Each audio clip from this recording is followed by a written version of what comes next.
Hey friends, if Realtek audio is not working on your Windows 11 computer, then please watch this video. I will guide you through the resolutions. So let us understand the problem first. While Realtek is very important for a lot of speakers and headphones and even audio input devices, it is not necessary that the Realtek high definition audio drivers are present on your system, and I'll show you. Search for device manager in the Windows search bar. Open the device manager, expand audio inputs and outputs, and there's nothing Realtek here. And also for audio processing objects, there's nothing Realtek here.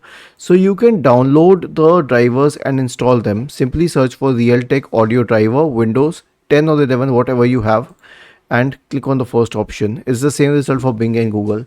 And then click on download, and then I expert I mean agree to the terms. It will download. Now I have already downloaded it on my system. Right click on the zip file and select extract all. This will extract it into this folder. Scroll down and then double click on setup, and when you click on setup, it will start installing the Realtek drivers on your computer. You'll have to give permission though. This will be very helpful.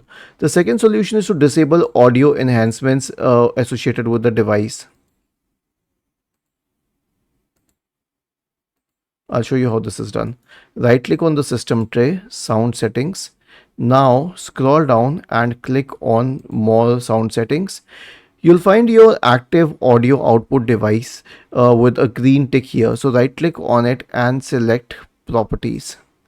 And then go to the enhancements tab, check the box associated with disable all enhancements, click on apply and then on OK.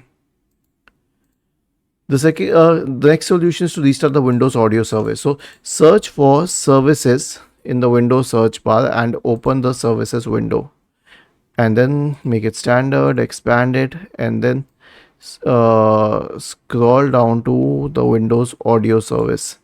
Right click on it and then select restart.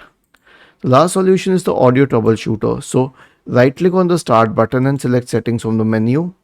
Go to the system tab on the list on the left hand side. In the right pane, select troubleshoot and then select other troubleshooters. Corresponding to the audio troubleshooter, click on run. Was this helpful? If yes, then please subscribe to the channel, and if not, then let us know in the comment section of this video on how we could help you further. Thank you for watching this video and have a nice day.